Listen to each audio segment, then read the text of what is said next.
Well, hello, and welcome to this episode of Unfair Advantage, where we explore the strategies, insights, and methodologies to give you an unfair advantage. I'm Mona Hilton, CEO of Advantage Anywhere, and we are so proud to bring you topics and guests that will stretch your mind and grow your business.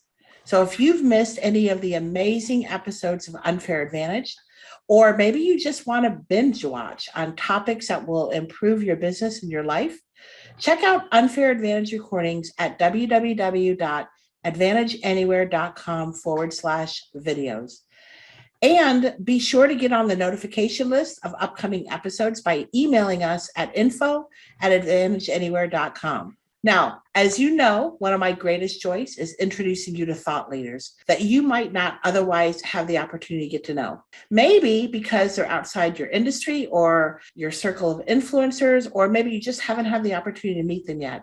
And today's guest is Ken Hogan. He is a great thought leader. He is a man of unquestioned integrity, and he has an endless supply of leadership and marketing expertise to draw on.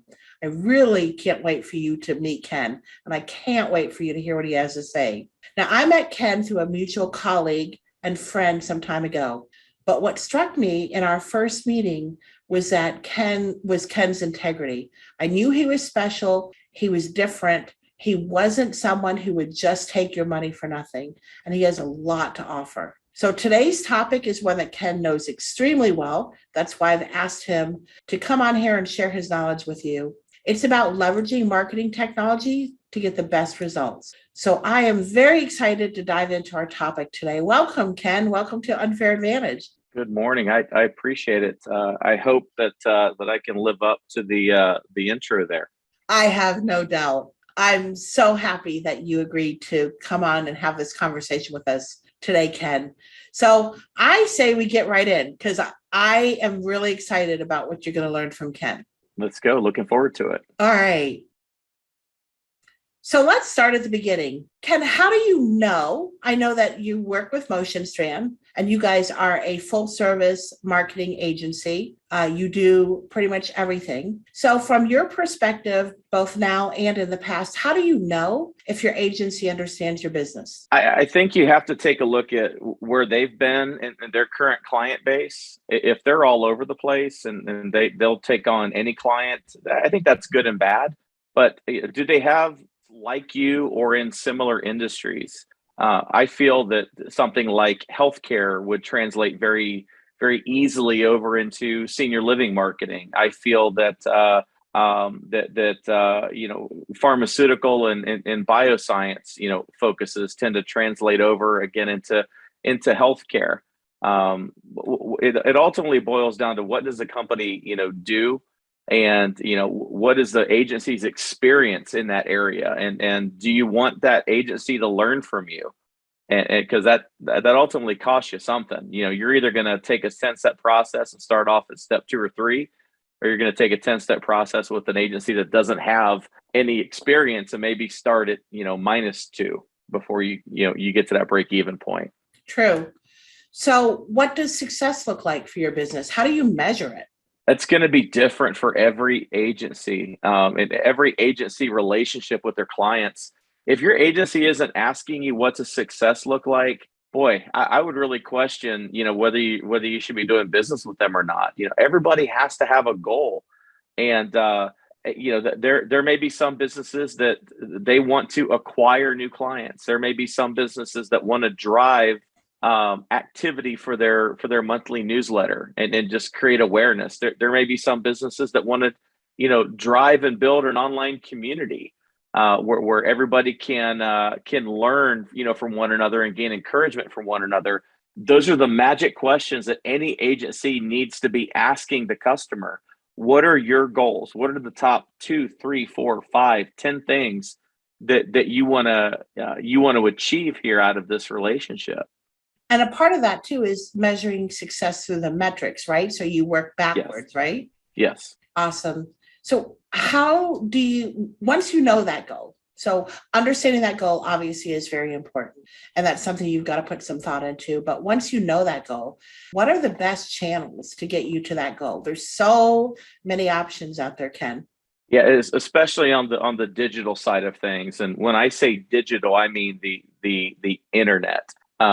There's Google is a big player, which is why everybody recognize Google and Xerox and Coke and things like that. Whether you're using a copy machine that's a Xerox brand, or whether you're drinking a Pepsi or an RC Cola or a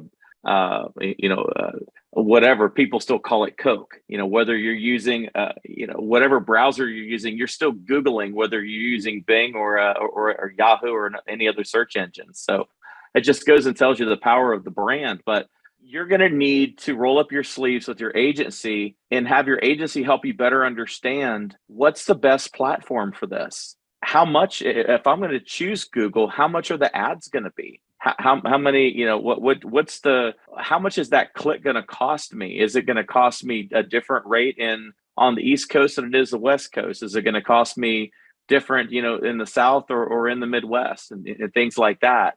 Is social media going to be good for me? My goodness, there are certain services today where TikTok is probably going to be a really good avenue for you to leverage, but you're going to need some guidance and how to use those platforms. But we also don't want to ignore platforms, like your normal, traditional television, traditional TV, traditional radio, traditional print, and then you've got the streaming services where you can subscribe to those as well. But your agency is there to help guide you in based on your budget, based on your goals, based on a whole host of other factors that you need to sit down and discuss with, but between the two, what is going to be the best avenue? Let's get there. Help us get to a place where you're starting to see your goals being hit. Well, and that's so true. As a potential one of your customers, you look at all these and think, wow, there's so many out there. There's no way I could come up with a budget to cover all of them, or what I would call spray and pray. So it's up, like you said, up to your agency to help you determine what are the best ones for you based on what you said earlier, which is what are your goals. So how important is knowing the value of a new client to you as one of your clients, for example? I would. That's one of the questions that I would always ask. Especially my smaller clients. What's that new client worth to you? If they can't answer it, I would question if you're ready to start investing in online advertising. If you're a bigger organization, you still need to know that value, because you always want to tie back. I spent X amount of dollars and we brought in X amount of revenue. If you don't know what that lifetime client value is, or even a reasonable client value. Yeah, going back to some of the senior living clients that we dealt with, how much is that new resident worth to you? For some of the local medical clients that I've dealt with, how much is that client, that new patient worth to you? What's the case value of that? And some folks would say, well, in that local medical space, I will gain X amount of dollars in their first visit. And you have to kind of coach them down the lane of, what about other visits? And it just goes to show you how they're thinking. They're thinking the first visit only. I'm thinking you got a chiropractor who signed on with you to do some marketing, and you got them 10 new clients. And those clients, the average case value for that chiropractor is $3,500. So you just made that chiropractor $35,000 off of whatever they spent in agency fees and ads. That's really where we're trying to get to, is let's try to get the most bang for our buck. Let's set a target of whatever 3, 4, 5, 6x return on our ads. But it gets back to, I don't know what your client value is. You don't know what your client value is, then I would encourage you to figure that out before you start spraying and praying. And looking, like you said, at the lifetime value, not just the initial value, because that could range so widely depending on not just the industry, but the geography or the specialty or what service they use from you. Even in senior living or in healthcare, it can be very broad. So that's a really good thing to think about before you start looking at what you want to spend. What will you get out of it? What's your return for it? Yeah, but also, if let's just say a new client is worth $100,000 to you, are you willing to spend up to a certain point to acquire that client? I don't know what that number is for you. It could be 2%. It could be 5%. It could be 10%. It could be 20%. Is it, we're trying to figure out what that number is. I would love to sit here and say that it's always the lowest cost converts the best. That's not the case. And your agency is there to help you better understand that. So your agency, you start working with them, they give you all these marketing stats. How do you go about interpreting all that? Because for most of us, it's a bunch of numbers on a spreadsheet. Yeah. And if those numbers aren't important to you, and if you don't understand what those numbers are, they're just a bunch of numbers on a spreadsheet, and it starts to create division. But I guess I would always start off with, where are you getting your numbers from? Do you have multiple vendors, multiple sources? Is there an easy way for you to go and grab that information? Again, do you understand where that information is coming from? If you could potentially have a dashboard that incorporates multiple sources of information that's easy to view, and let's customize it to where you're viewing what's important to you, that it's accessible, that it's easy to understand, that it's in real time, the best as possible. That's an ideal scenario, and that's not what a lot of other marketing organizations will bring to the table. They may leverage multiple resources and put together something for you, but it's one thing to send somebody a spreadsheet or a PDF. It's another thing to send somebody a spreadsheet and a PDF with an open invitation to, let's go over this information. And I would challenge any business, when your agency sends you that information, get with them. Don't just assume that you're going to understand it. Make sure that that you're both on the same page, because the trust value between you and your agency, that's where trust is earned. You need to understand what you're paying for. You need to understand where you're at in your goal achievement. Yeah, that's really good. I can't stress that enough. I just recall a story I heard, and it was with a assisted living community that was working with an agency. Obviously, it was not you, Ken, but they were providing, like you said, spreadsheets with a bunch of data on it, and it looked really good that they were getting a lot of leads. But the assisted living community wasn't closing any of them. So they started questioning, and the agency said, well, we're giving you all these numbers. We don't know why you're not closing it.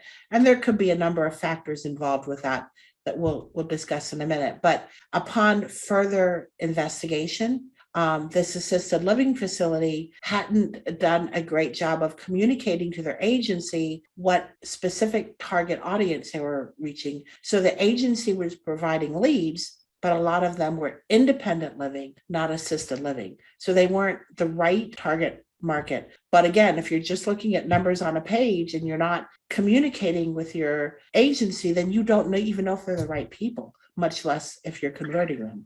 Yeah, and especially in the senior living space, you can't just take a one-size-fits-all approach. Somebody looking for independent living is different than maybe somebody, an adult child looking for memory care for their aging parents. Somebody that sees that, hey, I'm going to need help down the road, but I don't need help right now. Kind of that what's the easiest way for me to enter into a relationship with an organization that I can kind of grow with, and I still have all of these services at my disposal. I may not need them now, but that's a different type of person, a different type of perspective resident, for your property. And a one size fits all approach truly is it's that shotgun approach. It may be cheap to go out wide. Where the value is kind of narrowing it into different buckets of people, these different pockets of traffic, and how can I convert them? And that's where your agency is going to come in to help you interpret the statistics that are coming in, and help you narrow into a place where you can understand, oh, they're searching for this type of stuff, and this is what's converting for us. But you know what? We have 8 communities that we also manage, and we've got 8 communities in 8 different cities. And you're probably going to find that something different is converting in each of those different cities, but you have to be able to dig into the data to see that. So good. So good. Reminded too that cheap is not always effective. It's not always right. Right. No, it's not. So I know that I'm leading the witness by asking this next question, because we are in the technology business, and we are in the role of converting this traffic into qualified, engaged, ready to talk leads. But from your perspective, Ken, what part does technology play in your marketing? Well, I am a proponent of human interaction, but I'm also not stupid. When it comes to leads, I can't be all things, all people, and in all places at all times. And if I had a team, my team can't do that same thing as well. Marketing technology is incredibly important. You need a platform to help you with information that's coming in. And I know we're going to talk about this, in a little bit. Maybe we can incorporate this as an example. What do you do with that brand new inquiry that comes in that you're not able to respond? The quicker you get in touch with that person, the better chances you have of converting them over into whatever that first measurable goal is. If you're trying to schedule a residential tour, if you're trying to schedule a free consultation, if you're promoting a special or something like that, getting them into that first measurable benchmark there. You may not always get them on the phone the first time. In this day and age, most people are searching with these things, but yet they're very tethered to this, and they get this unfamiliar number that calls and they ignore it, or they block it, or their spam filter with whatever service they have catches it. You have to have technology in place that's doing more than just dialing this device. You have to text, you have to email. Most people are going to respond to a text message before they respond to an email. Industry statistics say that, but you have to have a platform in place that can do that in a pretty broad scale, because it's really inefficient to have Tommy in the call center, or Tommy in our business development team, or Susie in the call center, or Susie on the business development team, or case managers, or whatever people are choosing to call them, get on their device and start texting people. That's weird for some people. But to have a platform in place to automate it, to help you become better at what you do, it's more quality interaction when you've got them on the phone. But sometimes it takes those 2, 3, 4, 5, 6, 7 touches for you to have that opportunity to get them on the phone. I could talk about, the processes and the marketing tech, the tech stack that you need. But I would encourage anybody that is looking to invest heavier in their online advertising to make sure that they have the appropriate processes in place. Do you have the right people? Do you have the right tech stack? Do you, how is that being managed? If you're not investing in this, you need to invest in it before you start to spend marketing dollars, because what's going to happen is you're going to find holes in the boat, a lot of holes in the boat, and you don't need to be spending money to figure out that you got holes in the boat. You need an agency that'll be able to ask you these questions about how are you going to handle all this, how are you going to handle leads that come in, and have somebody with, I would think, the courage to say, I'm not going to do business with you right now. I think you need to address these things first. And I'd much rather have an authentic conversation with somebody and say, I'm a little concerned that, if you're calling everybody back tomorrow that inquired today, you've lost them.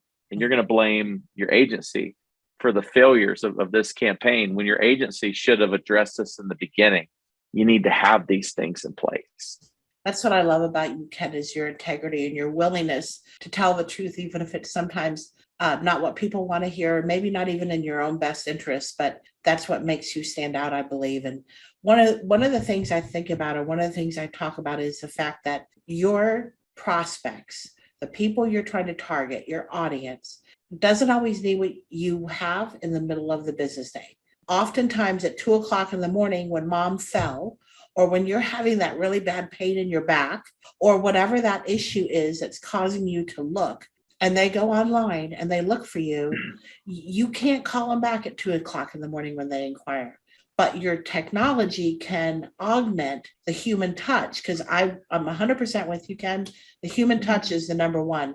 But oftentimes your technology can augment that and work on your behalf to engage them, respond to them, they're hot when they're hot. They're hot when they need something, and do a lot of those things for you, even text and all those different kinds of things to engage with people.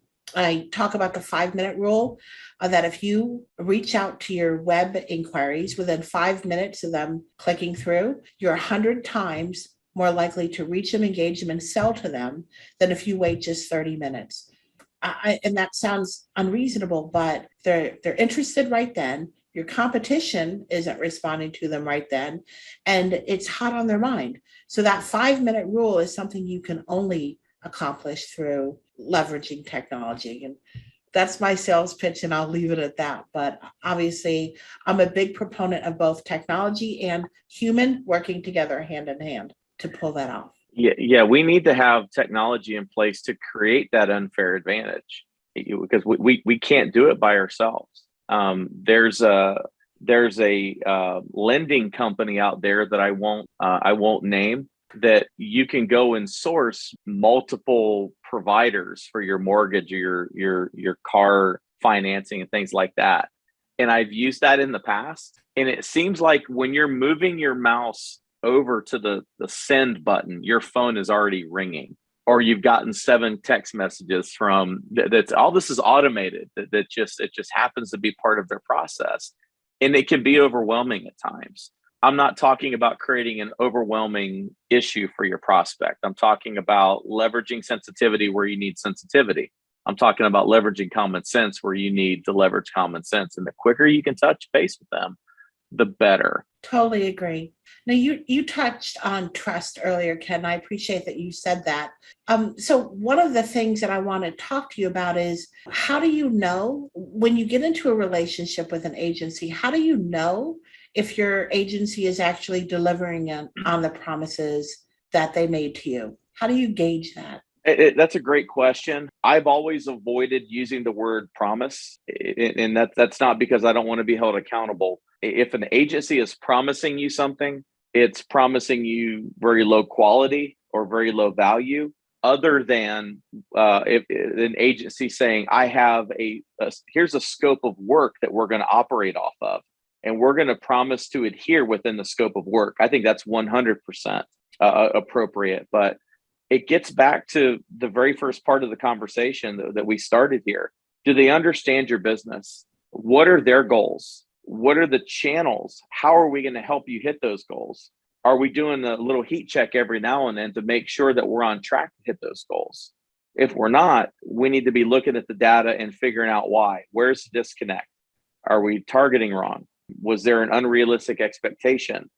Are you not following up with that prospect quick enough, and things like that? But to me, it's if you have trust built up with your agency, you should be able to schedule a short 30 to an hour session, whether it's a teleconference or a Zoom call or a Teams call, or if you have the ability, if your agency is local, sitting down with them face to face. And rolling up your sleeves and really working in a collaborative environment, because I believe that so much progress is achieved in those tense moments. But if we're making so many changes, if we're adjusting the process so much it's impeding the progress, all it is a bunch of smoke and mirrors and hype, and there's not lasting change. It's not made in a hype focused decision. I really do look at the agency client relationship as more of an agency client partnership. I can fire a client can fire an agency, but if we're truly trusting one another and we're collaborative, we listen to one another. We may not always agree, but we have a high respect for one another. We understand where one another's coming from, and we just roll up our sleeves and we get things done. I have an analogy that I've used in the past when dealing with a local client. And this is true also with bigger clients, but a lot of times a local client, and what I mean by that is, I'm a local business and I'm focusing on a very small, maybe 25, 30 mile geography. And, they haven't gotten rich in 3 weeks. And let's take it a step further. They were referred to you by one of your best clients, and they want exactly what the best client is getting. I immediately, you don't take those situations for granted. I love the referrals. I love it when somebody texts me, hey, Ken, such and such asked me to give you a call. Great. You drop what you're doing and you call them, because that's gold. And you got to be bold enough to stay true to your process. You don't want to skip any steps, because if you skip steps, then it just, sometimes bad things happen. And I've had clients say, or prospects that say, I want exactly what they have. Okay, well, are you doing exactly what they're doing? No, I don't. He does it differently. I don't need to do all that. Like, no, if you want to have what he has, you need to be able to do what he does in order to do this. He puts a lot of effort. She puts a lot of effort into doing these things. And you've got to be able to have that platform, that space to have that really honest conversation with them. One of the things that I've appreciated so much about this transition to Motion Strand is, before I even came on board, I had a call with the CEO and I just said, hey, help me better understand your expectations. And he said, well, that's a great question. We want to find people that we want to do business with, that want to do business with us. It's that likability factor. Are they good people to do business with? Because there's some folks that it's a bit challenging. They may be a bit demanding. You don't gel, you don't sync well. I found it interesting. That was his first thing. It wasn't, we want to double, triple, quadruple. It was, we want to deal with people that want to deal with us. We want to find organizations that have a genuine need for what we do, what our core services are. And the other one is, do we have the ability to execute that for them? Do they have that process in place? Can they afford it? Is the strategy, do we feel like it's going to be successful? That really kind of set me at ease, because it fit with how I feel about things. I want to enjoy communicating with somebody. I don't want to look at my phone and get that, what that's all about. I want to be able to pick it up and say, hey, Steve, hey, Tony, what's going on? I want to be able to keep it as positive and forward moving as possible. So it gets back to that trust factor. And if we're always making changes, we don't let those changes sit long enough to know if it really worked. And I like to use a baking analogy when it comes to this stuff. If you're making a sheet tray of chocolate chip cookies, and the directions are put those cookies in the oven for 30 minutes at 350 degrees, there's a reason that those directions say that. You can shortcut the process and say, I'm going to put it in for 5 minutes at 500 degrees.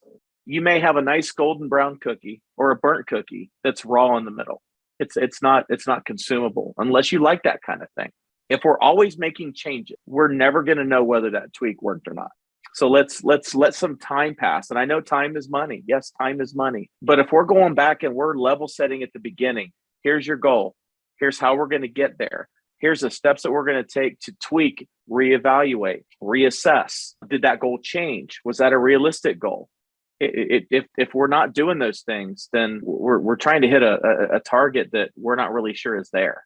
Well, I love that you mentioned the time factor, Ken, because I think a lot of people on the client side think, I'm going to throw money at this, and 30 days from now, I'm going to have more business than I know what to do with. They don't realize, like you said, your cookie analogy, it's a formula. It's a recipe, if you will, that takes time. And it's not something it's just not one and done. In light of that, in light of the fact that things do take time, how do you evaluate and then reevaluate your strategy, your target, your channels? How do you approach that? It's got to be purposeful, and it's got to be collaborative. Have we moved the needle enough? If our goal was 4x and 6 months into it, we're not even at breaking even. We're not even hitting 1x. Why? And making those necessary adjustments. But I think it gets back to being confident in who you are as an agency, and being confident in your ability to communicate and move that needle. And if that needle is not moving, why is it not moving? Is the targeting wrong? Okay, if the targeting is wrong, we need to change the targeting. Is the client not following up quick enough? Have they not set up the automation tools? Do they need help setting up the automation tools? Are we setting the client up for success and things like that? We have to have those structured check-ins, those structured heat checks, where we want to make sure that we're doing the things that we need to do. So we're not just sending off reports, and at the end of the day, having the client go, Yeah, this isn't working. Help me understand what isn't working. Well, just this isn't working. No, we've been sending you emails and we've been leaving you voicemails wanting to go over the data so we can make changes based on what you're seeing at the street level. No, I'm too busy. Well, if you're not, I really wish you had told me that in the beginning when we were discussing goals, because we talked about doing this. And that those are real life conversations. That's what happens. I want you to feel like you're getting value from having a conversation with our organization. I want you to be excited. Okay, I don't need you to throw a party and all that stuff. When I say excited, I want you to look forward to talking with our team, because our team is helping move the needle forward. That's the whole purpose of those conversations. Which again brings us back to the stats that we were talking about earlier and those reports. And it's not just about the number, the quantity on those reports, but the quality of those reports. And that's where the agency, to me, provides so much value, because they can help interpret what that means and who those people are and where they landed and your ROI and your conversion rates and all those things that are so critical to your success. So finding an agency that is willing, that's a big thing. You talk about it like it's standard, but it's not, Ken. Finding someone like you who is willing to have those conversations is really gold, at least to me. It is. We've talked about a lot of things, Ken, and I feel like there were so many takeaways there. But for you, if you wanted people to take away one thing from this conversation, what do you think that would be? Does your agency understand your business? That's really the biggest thing. Are they willing to adhere to the core values and the core standards? I know our agency is we take to heart. Do we want to do business with you? Do you want to do business with us? Is what you're looking for, does it fit our core services? And and do you check the boxes of is there reasonable expectation that we can get there? Can you afford all those things? But if your agency doesn't understand what you do, you're going to have a heavy investment in the beginning in helping your agency understand what you do. And a lot of people don't have that. Build trust early. You got to follow that gut feeling. And I do that often. And sometimes I've gone against my gut. And I may not have paid the price right now. I may pay the price in a year. And some people will go, well, are you really paying the price? Well, at Motion Strand, our average client engagement is about 5 years. Wow. That's pretty awesome. I'll say. If we have a 3-month client engagement, something has went wrong. A 6-month client engagement, something has went wrong. Or maybe it was just a short-term agreement, and that's okay. But I'm in this to develop long-term relationships with folks that we want to do business with, that want to do business with us, and do everything we can to help revolutionize and change someone's business. Well, also, just so you guys know, Ken is offering a free resource from his company, Motion Strand. There's a link on your screen if you'd like to go there and get a high-level introduction of what Ken and Motion Strand do. It's a great resource for you to check out. I encourage you to take advantage of it. Sorry, I had to throw that in. And also, I just want to invite you, if you've enjoyed today and you want to connect with Ken and you want to explore perhaps doing business, working with Ken, his contact information is on the screen. I'm telling you, is a great resource. You can always count on him to tell you the truth and to be full of integrity with you. So I would encourage you to reach out to Ken. If you'd like to reach out to me at Unfair Advantage or Advantage Anywhere, my contact information is on the screen as well.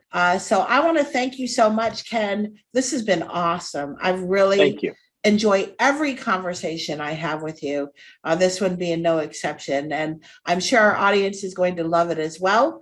So thank you so much to everyone for joining us today for this episode of Unfair Advantage. I invite you to stay with us and attend the next Unfair Advantage, where we hope that you and your business thrive and succeed and have an unfair advantage in everything you do.